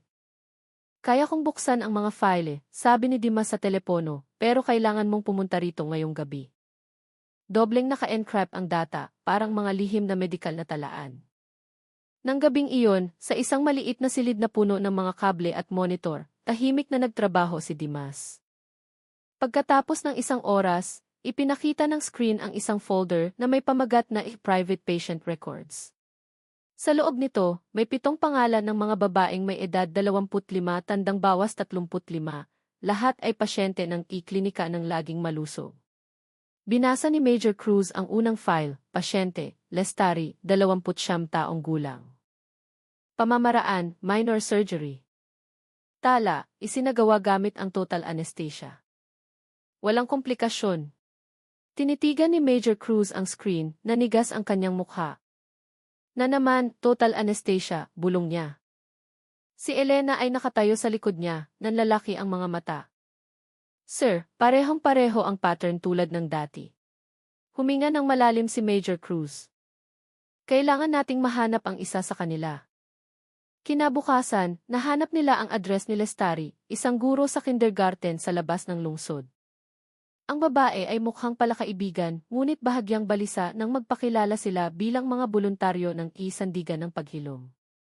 Ginang Lestari, malumanay na sabi ni Elena, nagsasagawa po kami ng pag-aaral tungkol sa karanasan ng mga pasyente sa ilang klinika. Nagsailalim po kayo sa isang maliit na operasyon sa klinika ng laging malusog, tama po ba? Naging maayos po ba ang lahat? Marahang tumango si Lestari. Opo, naging maayos naman lahat. Pero, yumuko siya, humina ang kanyang boses. Pagkatapos ng operasyon, kakaiba ang pakiramdam ko. Nanghihina ang katawan, madalas mahilo. Pagkalipas ng ilang linggo, nalaman kong buntis ako. Pero ang asawa ko po ay nagtatrabaho sa Mindanao ng 3 buwan noon. Nagkatinginan sina Elena at Major Cruz, halos hindi makapaniwala. May sinabi po ba ang doktor noon? Maingat na tanong ni Major Cruz. Sabi po niya, epekto lang daw iyon ng hormones, sagot ni Lestari ng pabulong. Hindi ko po ito ikinuwento kahit kanino, kahit sa asawa ko. Pinakalma siya ni Major Cruz at nag-iwan ng calling card. Kung handa na po kayong magsalita, nandito lang po kami. Paglabas nila, tumingala si Major Cruz sa langit. Hindi ito nagkataon lang, Elena. Ito ang pagpapatuloy ng bangungot. Tumingin si Elena sa kanya, nanginginig ang boses. So, ipinagpatuloy ni Ilse Acosta ang pamamaraan ng kanyang guro. Tumango si Major Cruz, madilim ang kanyang mga mata. Pero sa pagkakataong ito, hindi na tayo maghihintay ng susunod na biktima. Ilang gabi pagkatapos, nagpanggap si Elena bilang si Rina, isang 28 taong gulang na pasyente na may reklamo ng pananakit pagkatapos manganak. Naghintay si Major Cruz sa sasakyan, nakikinig sa pamamagitan ng isang maliit na aparato sa hikaw ni Elena. Ang boses ni E.C. Acosta ay kalmado, magalang at puno ng otoridad. Madalas mangyari ang ganitong problema. Iminumungkahi ko ang isang maliit na operasyon, 20 minuto lang. Para maging komportable, gagamit tayo ng total anesthesia para hindi ka makaramdam ng sakit. Ikinuyom ni Major Cruz ang manibela. Sinabi niya ang parehong bagay, bulong niya. Sumagot si Elena na may nanginginig na boses, "Opo, sir." Eksaktong-eksakto. Nang umalis sandali si Ilse Acosta, mabilis na tiningnan ni Elena ang mesa. Mayroong isang bote ng tubig at isang paper cup, tulad ng dati. Maingat niyang kinuha ang tasa na kalalaking gamitin ng doktor, inilagay sa isang maliit na bag at pinalitan ng isang bagong tasa. Ilang segundo pagkatapos, bumalik ang doktor. "Handa ka na ba, Rina?" Napalunok si Elena. "Paumanhin po, Dok." Bigla po akong natakot. "Siguro po sa susunod na lang." Ngumiti si Ilse Acosta ng bahagya. "Walang problema. Kung handa ka na, bumalik ka lang." Mabilis na lumabas si Elena, malakas ang kabog ng dibdib. Naghihintay si Major Cruz sa labas, agad na binuksan ang bag at tiningnan ang tasa sa loob ng isang malinaw na plastic bag. Matagal niyang tinitigan si Elena, saka ngumiti ng bahagya. "Napakagaling mo, Elena. Ngayon, hawak na natin ang kailangan natin." Ang kalangitan ng gabi ay madilim, ang ambon ay nananatili sa hangin. Tumingin si Major Cruz sa direksyon ng klinika na mukhang tahimik. Ang kanyang boses ay mahina ngunit puno ng katiyakan. Minsan, ang kasamaan ay hindi namamatay. Nagpapalit lang ito ng mukha at naghihintay ng tamang pagkakataon para bumalik. Tiningnan siya ni Elena, kumikinang ang kanyang mga mata sa dilim. "Kung ganoon, sir, oras na para tanggalin natin ang lahat ng natitirang maskara." Ngumiti si Major Cruz ng bahagya habang ang hangin ng gabi ay dumaan sa bintana ng sasakyan. "Elena, oras na para magsalita ang katotohanan." Kinabukasan, matapos ang pagmamanman sa klinika, ang kalangitan ng Batangas ay mukhang kulay abo. Kakatapos lang umulan, nag-iwan ng bahagyang amoy ng basang lupa. Sa maliit na silid ng isandigan ng paghilom, tahimik na nakaupo si Major Cruz, tinititigan ang isang malinaw na plastic bag sa ibabaw ng mesa. Sa loob nito, isang simpleng paper cup, ngunit para kay Major Cruz, ito ang susi sa katotohanang matagal nang nakatago. "Sir, papunta na po ang Mobile Forensics Lab mula sa Maynila," sabi ni Elena habang tinitingnan ang kanyang telepono. Mga 3 oras pa po sila. Marahang tumango si Major Cruz, ang kanyang mga mata ay nakapako pa rin sa tasa. "Kapag lumabas na ang resulta, Elena, magbabago ang lahat." Kung tama ang hinala natin, si Ilse Acosta ay hindi lang isang tagapagpatuloy, siya ay isang mas mapanganib na bersyon. Ilang oras pagkatapos, 2 puting sasakyan ang huminto sa harap ng gusali. Ang team mula sa National Forensic Science Institute ay dumating, dala ang isang maliit na cooler. Isang lalaking nakaputing Amerikana ang nagpakilala. "Ako po si Ilse Farid, pinuno ng SEAL team. Kukunin namin ang sample at gagawa ng mabilisang pagsusuri. Ang paunang resulta ay maaaring lumabas ngayong gabi." Maingat na inabot ni Major Cruz ang ebidensya. "Dito po nakasalalay ang lahat, Doc." Ngumiti si Ilse Farid ng bahagya. "Huwag po kayong mag-alala, Major. Ang siyensya ay hindi kailanman nagsisinungaling." Dahan-dahang bumagsak ang gabi, sinabayan ng mahinang ambon. Sa malamlam na silid, tanging ang tunog ng orasan ang maririnig. Si Elena ay nakaupo sa tapat ni Major Cruz, hawak ang isang malamig na tasa ng kape. "Sir, marahan niyang sabi, kung magtugma ang resulta, handa na po ba tayo?" Tiningnan siya ni Major Cruz. "Ang katotohanan ay hindi kailanman dumarating sa komportabling oras, Elena. Pero kailangan nating maging handa, anuman ang anyo nito." Mga bandang 8:00 ng gabi, tumunog ang telepono sa mesa. Ang pangalan sa screen, E.C. Farid, Dentef. Agad na sinagot ni Major Cruz, ang kanyang boses ay tensyonado. "Ano ang resulta, Doc?" Ang boses ni E.C. Farid ay malinaw at mabigat. Ang pagsusuri ay nagpapakita ng 79.8% na tugma sa pagitan ng AET sa tasa at ng biological sample ng anak ni Ginang Lestari. Sa madaling salita, mayroon silang ugnayan bilang ama at anak. Isang katahimikan ang bumalot sa silid. Tinakpan ni Elena ang kanyang bibig, namasa ang kanyang mga mata. Ipinikit ni Major Cruz ang kanyang mga mata, matagal na yumuko, sa kamarahang nagsalita, "Salamat, Doc." Hindi lang ito ebidensya. Ito ang katarungang hinihintay ng marami. Matapos isara ang telepono, bumulong si Elena, "Sir, ngayon, hawak na natin ang susi." Tumayo si Major Cruz, kinuha ang isang pulang folder na naglalaman ng lahat ng data, saka tiningnan ang screen ng laptop na nagpapakita ng larawan ni Izzy Acosta. Kung ganoon, Elena, ngayong gabi ang oras para tanggalin ang lahat ng natitirang maskara. Ilang minuto pagkatapos, tinawagan ni Major Cruz ang Criminal Investigation Division, ibinigay ang lahat ng resulta at mga sumusuportang recording. Si Major Faciar sa kabilang linya ay matagal na natahimik bago sumagot, "Kung totoo ito, maaaring yumanig na naman ang lahat, Dante." Tumingin si Major Cruz sa bintana kung saan lalong lumalakas ang ulan. Mas mabuti nang yumanig ngayon kaysa maghintay ng susunod na biktima. Bago maghating gabi, naghanda ang isang team ng pulisya sa paligid ng klinika ng laging malusog. Sa isang surveillance van, magkatabing nakaupo sina Major Cruz at Elena. Ang maliit na radyo sa dashboard ay mahinang tumutunog. Target sighted. Kalalabas lang ni Izzy Acosta mula sa huling konsultasyon. Sumagot si Major Cruz, "Hintayin ang senyas. Huwag ninyo siyang paghinalain." Ilang minuto ang lumipas. Mula sa salamin ng bintana, nakita ni Major Cruz si Izzy Acosta na lumabas mula sa isang maliit na silid operasyon, tinatanggal ang kanyang guwantes. Si Elena, na nagpanggap bilang isang bagong staff, ay nakatayo sa reception area. "Doc, heto po ang ulat ng mga pasyente ngayong araw," kalmado niyang sabi. Ngumiti si Izzy Acosta. "Salamat, Rina. Mabilis kang matuto." Inilagay niya ang kanyang pluma sa mesa at uminom mula sa kanyang paper cup.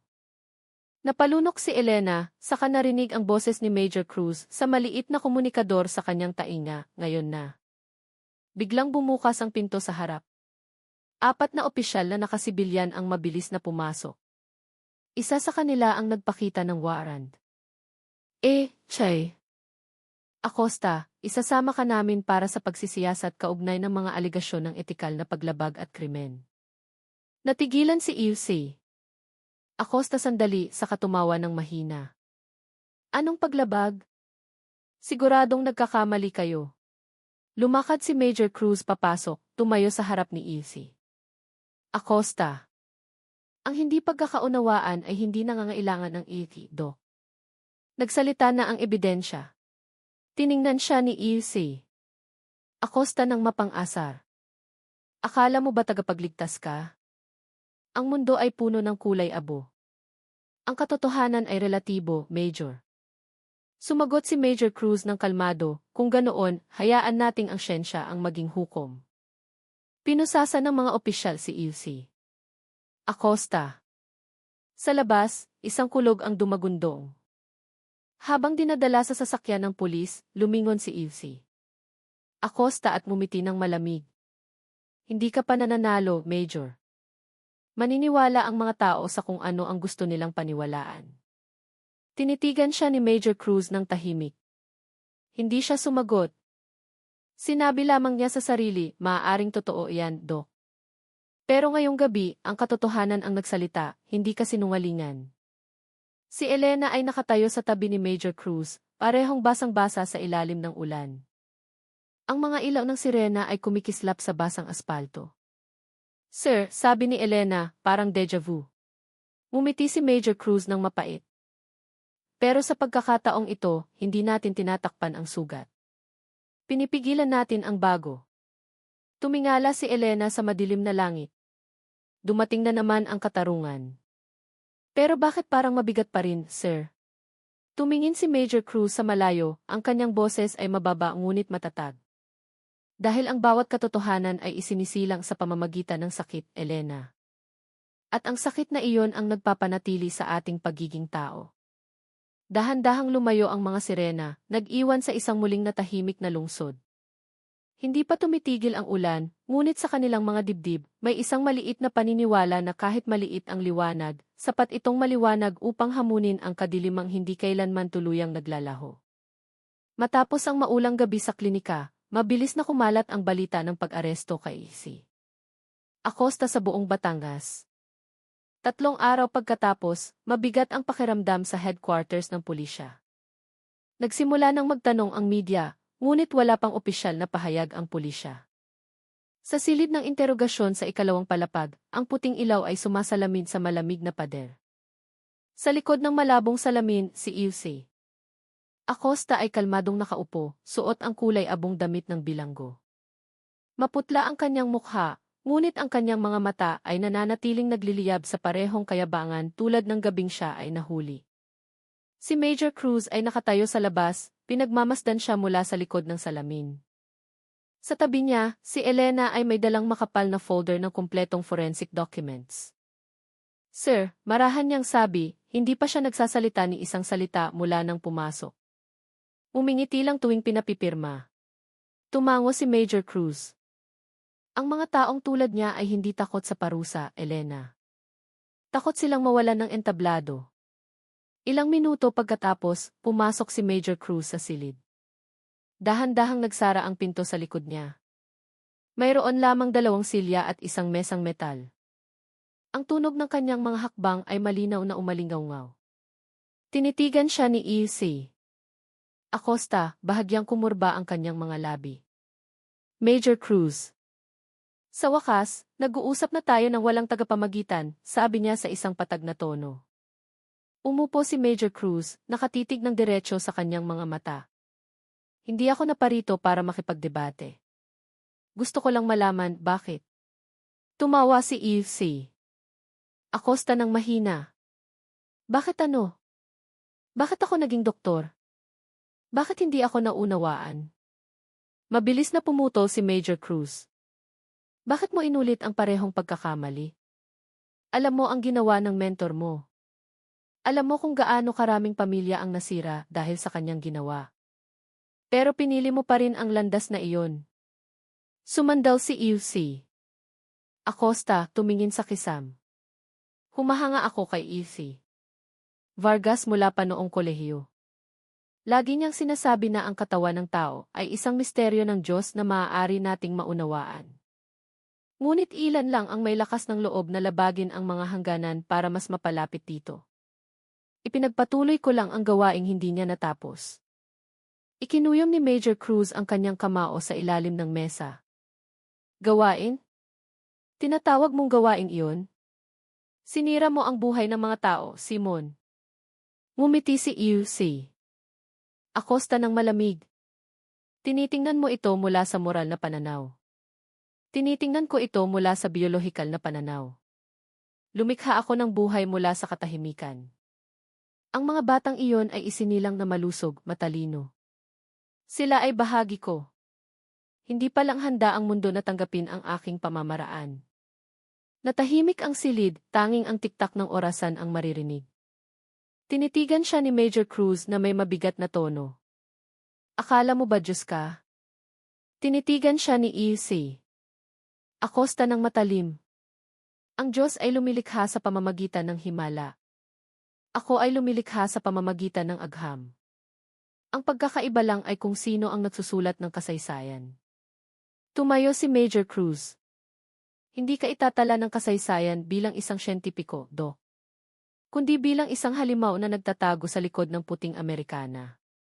Tumalikod siya patungo sa pinto, ngunit pinigilan siya ng boses ni Ilse Acosta. Kung akala mo tumitigil ako rito, nagkakamali ka. Huminto si Major Cruz, lumingon. Anong ibig mong sabihin? Tinitigan siya ni Ilse Acosta habang umingiti ng bahagya. Akala mo ba ako lang? Marami sa amin sa labas. Mga taong naniniwala na kayang palitan ng agham ang Diyos. Nahuli mo ang isa, pero hindi mo alam kung gaano karami pa ang malaya. Matagal siyang tinitigan ni Major Cruz. Anong ibig mong sabihin? Tumawa si Ilse Acosta ng mahina. Malalaman mo rin balang araw. Kapag hindi na kayang makilala ng mundo kung alin ang banal at alin ang gawa-gawa. Lumabas si Major Cruz ng silid na may tensyonadong mukha. Sa labas, agad siyang sinalubong ni Elena. Sir, kumusta? Huminga ng malalim si Major Cruz. Hindi lang siya isang salarin, Elena. Bahagi siya ng isang network. Nang gabi, nakaupo si Major Cruz sa kanyang opisina. Sa malaking pisara, nakadisplay ang mga larawan ni E.C. Vargas at E.C. Acosta, dalawang magkaibang mukha, ngunit parehong malamig ang tingin. Pumasok si Elena dala ang dalawang tasa ng tsaa. Sir, may nakita po akong kakaiba sa academic records ni E.C. Acosta, sabi niya habang inaabot ang mga papeles. Sumali po siya sa isang pribadong proyekto ng pananaliksik sa ibang bansa, na inisponsora ng isang pribadong medikal na institusyon na tinatawag na Genesis Code. Binuksan ni Major Cruz ang folder. Mayroong logo ng isang internasyonal na laboratorio, listahan ng mga kalahok at isang kontrata. Ang proyektong ito ay tungkol sa genetic engineering, pagpapatuloy ni Elena. At isa sa mga pangunahing konsultant. Si E.C. Ricardo Vargas. Matagal na tinitigan ni Major Cruz ang mga papeles, saka bumulong, so hindi lang sila mga individual na salarin. Bahagi sila ng isang mas malaking sistema. Tumunog ang telepono ni Major Cruz. Hindi kilalang numero. Maingat niyang sinagot. Major Cruz, paos at kinakabahan ang boses sa kabilang linya. Ako ang dating assistant ni E.C. Acosta. May alam ako, pero hindi ko masabi sa telepono. Kailangan nating magkita. Napatuwid ng upo si Major Cruz. Saan? Sa Lumang Daungan. 9:00 ng gabi. Sa inyo lang po ako nagtitiwala. Naputol ang tawag. Tiningnan ni Elena si Major Cruz. Sir, maaaring patibong iyan. Ngumiti si Major Cruz ng bahagya. Maaari. Pero kung may alam siya, kailangan nating pakinggan. Huminga ng malalim si Elena. Sige, sasama po ako. Tinitigan siya ni Major Cruz ng malalim. Hindi, Elena. Ako lang ang pupunta. Kung patibong ito, sapat ng isa ang mahulog. Nang gabing iyon, tahimik ang Lumang Daungan ng Batangas. Ang hangin ng dagat ay may dalang amoy ng alat at kalawang. Nakatayo si Major Cruz sa ilalim ng isang malamlam na dilaw na ilaw. Mula sa malayo, isang binatang lalaki ang papalapit, nagmamadali. Major Cruz. Sino ka? Ako po si Arif, dating lab assistant ni E.C. Acosta, nanginginig niyang sagot. Sumali po ako sa proyekto ng Genesis Code. May mahalaga po kayong dapat malaman. Hindi pa natatapos magsalita si Arif, isang putok ng baril ang bumasag sa katahimikan. Isang bala ang tumama sa kanyang dibdib. Sumuray siya at bumagsak sa mga bisig ni Major Cruz. Ang mainit na dugo ay dumaloy sa mga kamay ni Major Cruz, habang ang anino ng bumaril ay naglaho sa dilim. Arif, kumapit ka, natatarantang sigaw ni Major Cruz. Bumulong si Arif, ipinagpatuloy. Nila. Ang proyekto. Humina ang kanyang boses, saka nanahimik. Matagal na tinitigan ni Major Cruz ang katawan, namasa ang kanyang mga mata. Ang tunog ng alon na humahampas sa daungan ay nagdala ng mahabang katahimikan.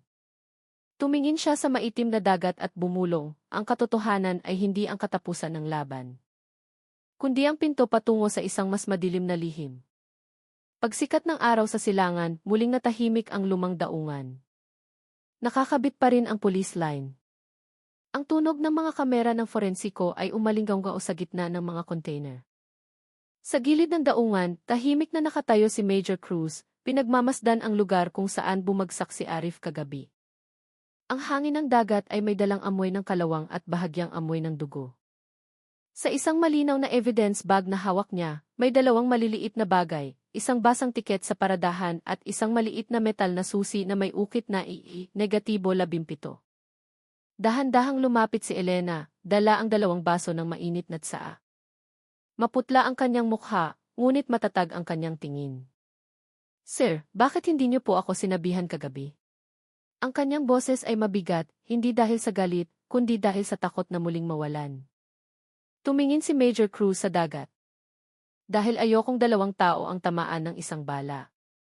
Kinagat ni Elena ang kanyang labi. Partner niyo po ako, sir. Hindi manonood. Huminga siya ng malalim, saka inabot ang tsaa. Ano po ang hawak natin ngayon? Itinaas ni Major Cruz ang evidence bag. Isang susi at isang tiket. Negatibo 17. Maaaring bodega, maaaring locker. Nag-isip si Elena. Ihi ay ang North Block ng Daungan. Lugar kung saan iniimbak ang mga kemikal na medikal. Tiningnan siya ni Major Cruz, nagsimulang tumalas ang kanyang mga mata. Chemical. Genesis Code. Maaaring ito ang kanilang bakas. Ilang oras pagkatapos, sa maliit na headquarters ng Kisandigan ng Paghilom, lumitaw si Dimas sa isang video call. Pula ang kanyang mga mata dahil sa kakulangan sa tulog. Napasok ko na ang sistema ng manifest, bro. May regular na padala sa isang pundasyon sa Maynila na nagngangalang Primogen Foundation. Ang mga item, liquid nitrogen, dev cultures, cryovials. Hindi ito karaniwang kagamitan sa klinika. Kumunot ang noo ni Elena. Pundasyon, hindi kumpanya? Sa papel. Pero ang mga binibili nila ay parang para sa isang malakihang genetic research lab, dagdag ni Dimas. At ang pumipirma. Si Yuchi. Isabel Reyes. Nagkatinginan sina Major Cruz at Elena. Lumitaw na naman ang pangalang iyon, mahinang sabi ni Major Cruz. Sumandal si Elena. Kung mayroon silang siyentipikong kasinggaling niya, ibig sabihin ang Genesis Code ay hindi isang lokal na proyekto. Tumango si Major Cruz, saka nagsalita ng may diin. Kailangan natin ng ebidensya sa mismong lugar. Pero ang pagpasok ng walang warrant ay delikado. Tinitigan siya ni Elena ng matagal. Kung hihintayin natin ang warrant, mawawala na ang bakas. Mumiti si Major Cruz ng bahagya. So, obserbasyon muna. Walang kontak, walang komprontasyon. Sang-ayon? Mabilis na sumagot si Elena, sang-ayon. Pero sa pagkakataong ito, huwag niyo akong iwan sa baba. Nang hapon, dumating sila sa Maynila. Isang ambon ang bumabagsak. Ang mga ilaw ng lungsod ay sumasalamin sa basang kalsada. Ang Sapphire Tower ay marangyang nakatayo sa sentro ng lungsod. Sa direktoryo, Primogen Foundation, 17 floor, Units 1706-1707. Nagpanggap si Elena bilang isang aplikante para sa trabaho, may dalang laptop bag na may nakatagong kamera. Si Major Cruz ay nakaupo sa isang kapihan sa tapat ng lobby, nagmamasid sa pamamagitan ng screen ng kanyang telepono. Sir, narinig ang boses ni Elena sa kanyang earphone. May 3 taong nakalabgaw na labas-masok kada 10 minuto. May dala silang mga styrofoam box na mailabel na biohazard. Itala mo ang oras, itutugma natin sa data ng padala, sagot ni Major Cruz. Dagdag ni Elena, at may isang babae, mga 40 anyos, nakatali ang buhok, maigi na nakasulat Isabel. Natahimik si Major Cruz. Iyon ang target. Alas 5:30, nakatanggap si Major Cruz ng isang mensahe sa kanyang telepono, tigilan mo na ang pagsunod sa akin.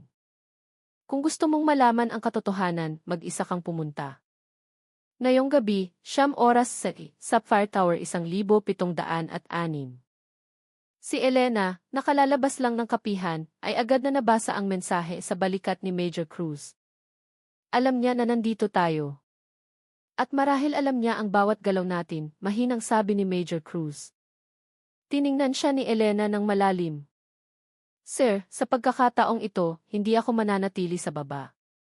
Naglagay ako ng tracking device sa jacket nyo at isang microcamera sa relo nyo. Kung may mangyari man, alam ko kung saan susunod. Tinitigan siya ni Major Cruz sandali, saka umiti ng bahagya. Matigas ang ulo mo. Sumagot si Elena ng mahina, dahil takot akong mawala ang nag-iisang taong handa pa ring hanapin ang katotohanan. Alas 9:05, sumakay si Major Cruz sa elevator ng mag-isa. Mabigat ngunit matatag ang kanyang paghinga. Ang boses ni Elena ay mahinang narinig sa kanyang tainga. Maganda ang signal, sir. Minomonitor ko mula rito. Bumukas ang pinto ng elevator. Tahimik ang pasilyo, malamlam ang puting ilaw. Kumatok si Major Cruz sa pinto na may markang I-1706 Lab Division. Bumukas ang pinto. Isang babaeng nasa katanghalian ng buhay ang sumalubong, si Ilse. Isabel Reyes. Kalmado ang kanyang mukha, ngunit balisa ang kanyang mga mata. Major Cruz. Kayo po si Ilse. Reyes? Pumasok ka. Mabilis lang tayo. Ang silid ay hindi mukhang isang lab. Mayroon lamang isang mesa, isang maliit na refrigerator, at mga bunto ng papeles. Umupo si Ilse. Reyes, inilagay ang isang makapal na folder sa harap ni Major Cruz. Lahat ng data na hinahanap mo ay nandito. Listahan ng mga padala, resulta ng mga eksperimento, at ang koneksyon sa pagitan ng Primogen at ng mga klinikang sinabi mo. Binuklat ni Major Cruz ang mga pahina. Sa isang pahina, may nakasulat na malaki, Genesis Code, Batch 2. Non-public distribution. Bakit niyo po ito ibinibigay sa akin? Tanong ni Major Cruz. Tumingin si Ilse. Reyes sa bintana. Dahil pagod na ako. Dati, naniniwala akong ito ay isang proyekto para sa genetic healing. Pero binago nila ang layunin nito. Naging eksperimento sa mga tao. Sabi nila para ito sa kinabukasan. Sabi ko, ito ay pagtataksil. Tinitigan siya ni Major Cruz nang may pag-unawa. Alam niyo po ang panganib. Nabuhay na ako ng sapat para malaman kung kailan dapat tumigil sa pagloloko sa sarili, sagot ni Ilse. Reyes. Inabot niya ang isang maliit na flash drive. Kung hindi ako makalabas ngayong gabi, pakisigurado na makarating ang data na ito sa tamang mga kamay. Biglang kumislap ang ilaw sa itaas nila. Narinig ang tunog ng elevator na huminto sa 17D floor. Nagulat si Ilse. Reyes. Agad na tumayo si Major Cruz. Sir, narinig ang tensyonadong boses ni Elena mula sa earphone. 2 tao ang umakyat sa west elevator, isa pa sa fire exit. Mabilis na bumulong si Ilse. Reyes, alam nilang nandito ka. Isinuksok ni Major Cruz ang flash drive sa loob ng kanyang bota. Sabay tayong lalabas. Hindi. Kung 2 tayong lalabas, pareho tayong target. Aakitin ko ang kanilang atensyon. Tinitigan siya ni Major Cruz. Hindi. Hindi ako nag-iiwan ng saksi. Ngumiti si Ilse. Reyes ng bahagya, may kislap ng katapangan sa kanyang mga mata. Kung naniniwala kang mayroon pa ring katotohanan, hayaan mo akong tumulong na protektahan ito. 3 marahan ngunit ritmikong katok ang narinig sa pinto, masyadong maayos para sa isang maintenance crew. Sino yan? Isang malambot ngunit mabigat na boses ang sumagot mula sa labas. Mula po sa management, may electrical check. Sumulyap si Major Cruz sa relo, 9:14 na. Mahina siyang sumagot sa mic, Elena, handa ka na sa posisyon. Opo, sir. Isang hakbang na lang, nasa harap na sila ng pinto. Tinitigan ni Major Cruz si Ilse. Reyes. Kahit isang maliit na liwanag ay kayang tumago sa dilim. Tumango si Ilse. Reyes. Handa ako. Bahagyang bumukas ang pinto. Ang puting liwanag mula sa pasilyo ay pumasok sa silid. Ang anino ng 3 tao ang nakita sa may pintuan. At ang boses ni Elena sa earphone ay naging isang halos takot na bulong, Sir. May armas sila. Huminga ng malalim si Major Cruz. Dahan-dahan niyang pinindot ang emergency button sa kanyang relo. Isang maliit na pulang signal ang umilaw sa monitor ng laptop ni Elena sa baba. Agad siyang tumakbo patungo sa elevator, nagdarasal sa bawat hakbang, Diyos ko, sana hindi ako mahuli.